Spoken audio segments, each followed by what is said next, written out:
Has your home been sitting on the market for months now and you can't figure out how in the world do I get my home sold? Well, in today's video, we're going to discuss the 8 best ways to get your home sold.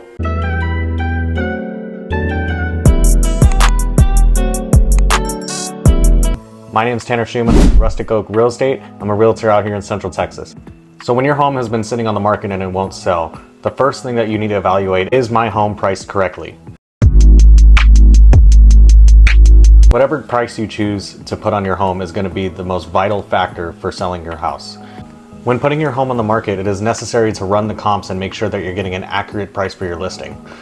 The comps that you're going to want to be looking at is 1, your active sales, 2, your pending sales, and 3, your closed sales. All of these statistics are going to determine basically what should I price my house at. The price of your home is going to be the most important factor when determining how fast can I sell my house and what's the maximum value I can get for my house. But there are other factors that can be inhibiting why you can't find the perfect buyer to sell your home. The second cause of why your home may not be selling is because of your lack of curb appeal. Does your home look appealing to buyers? Would they want to live there? Could they imagine themselves living there? When looking on the outside of your house, is your house in showtime ready condition? Is it ready to sell?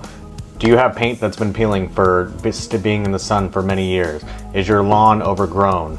Do you have general maintenance that you need to take care of? There's many factors on the outside of the house that can determine, is your curb appeal ready for a new buyer to come in and imagine this as their brand new home? That is a major determining factor as well. A lot of these pictures that people see on the MLS, the house looks nowhere near ready to sell, and it looks like it's been sitting for decades with no maintenance done whatsoever. As a new buyer, you're not going to want to come in and take over all that, especially if this is your primary residence. So you just need to imagine the home as, okay, what would I want to move into and what would I want to put my family into?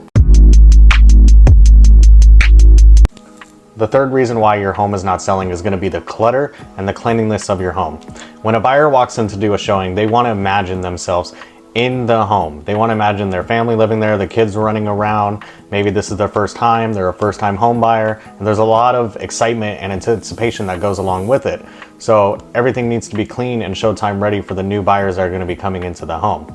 A lot of times I go through showings and there's dirty dishes piled up, there's clothes not put away, still family photos hung on the wall. There's many different things that you can do to get your house showtime ready.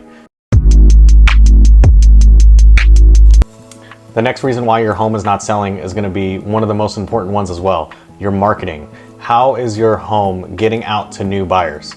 Did your agent just put it on the MLS and left it there and hope that someone sees it? In today's day of age, everybody is on social media and everybody is on the internet for the majority of the day. This is very important, and your listing needs to be front and center on the internet, so when people are browsing on Facebook or Instagram, they're the first home that they see, ready and pops up. Another way that you can promote your listing on the internet is by running Google pay-per-click ads, Facebook ads. You can put it in a local newspaper. You can let all your neighbors know. A lot of times the neighbors have friends or family that they want to move into the neighborhood next to them. It all just depends. My last previous listing, the neighbor wanted his brother to move into the house that I was selling. So you never know who in your community, in your neighborhood, is going to be around that's going to want to potentially buy the home. Everybody is a potential client, and you never know who's going to stop in and who's going to fall in love with the home and is going to want to put an offer on it and make it their own. The next reason is going to be your deferred maintenance. Have you been keeping up with your property? Do you need a new roof? Do you need new plumbing? Do you need new electrical? Is your house outdated? Have you not done anything with it since 1985? There are so many amazing deals with new homes nowadays. It's very hard for buyers to pass by new construction. New construction is doing amazing incentives, flex cash, lowering the sales price, rate buy downs. So it's really important that you need to keep up with the new builds and to be able to compete with them. A lot of buyers have several options to choose from, so it's very important that you need to make sure your home is one that stands out. Having your home up to date and having it problem free is going to make it a lot less stress for new buyers that are going to be coming in and looking at your home. Obviously, no home is going to be perfect and is not going to have any maintenance that needs to get done. Or when you get to the closing table, there's a lot of stuff that you can negotiate for your repairs. I'll go over in a later video the best way to negotiate for repairs and how to use the market to your advantage. Another reason why your home is not selling is how flexible are you with showings? Buyers are expecting everything to be fast and simple. There are so many homes on the market that they can choose besides yours, so you need to be ready and willing to have the showings whenever possible. Obviously, life comes up and people have kids, dogs, family, everything like that, and not everything can be at the drop of a dime for a showing. However, it is important to make sure that you can get the buyers in there as soon as possible. If you can do it the same day, that's fantastic. If you need a 24-hour notice, that's fine too. But you shouldn't make them wait a week, only on certain days of the week, no weekends, no evening showings. There's many different factors that can exclude different types of buyers. Everybody has different work schedules, especially with remote now. So it's very important to be flexible for any buyers that may be coming through your listing.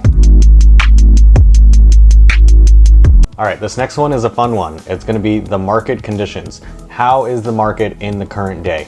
Not what it was 6 months ago, not what it was a year ago. What is the market like in today's market? What are the interest rates? How many homes are for sale in your neighborhood? How long are they sitting on the market? What type of incentives are home buyers getting through a lot of these new builds? There's many different factors that go along with it that can help in your advantage to know, okay, why is my home not selling? What do I need to do to adjust and pivot to get this home sold? If you're in a seller's market, then that's great. Your home is gonna sell very fast with no issues at all. You're not gonna have to do much and it's gonna be very little stress. However, if you're in a buyer's market, it's gonna be a lot of the homes in your neighborhood, in your city, that are gonna be for sale as well, and you guys are gonna be competing with a smaller amount of buyer pool. So they're gonna have lots of options to choose from. What you can do to draw those buyers to your listing in a buyer's market is you can offer a higher buyer's agent percentage. So the typical is usually 2.5% to 3%. You can offer 4%, 5%. You can offer seller concessions. You can offer money at the closing table, and you can offer to pay for some of their repairs. So there's a lot of different options that you can do when the market conditions are not in your favor, but you can still get that listing sold. The last reason why your home is not selling is you just chose the wrong real estate agent. You chose someone who is not gonna fight for you, and you chose someone that is just trying to get a check. A lot of agents are just happy to get the listing and they don't really care what happens after that. You need an agent on your side who's gonna fight for you and who's gonna do everything they can to get the right buyer to your listing. I know how important it is whenever I have my listings to get that home sold for the family. Life can be very difficult when you have an asset that you're trying to get rid of and it will not sell. That's an extra mortgage payment and that's more stress in your life. The agent that you choose should be 100% dedicated to getting that home sold for you and relieving any stress that you have. That is the whole reason why you hire a real estate agent, is to take the stress off of your plate. I hope these tips help you get your home sold, and I hope that you can finally get that relief of not having that home sitting on the market and wondering, when is this going to sell? If you have any more questions about how to get your home sold, please reach out today. I'm Tanner Shuman with Rustic Real Estate. I'll leave all my info in the description below. Thank you for watching, and I'll see you in the next one.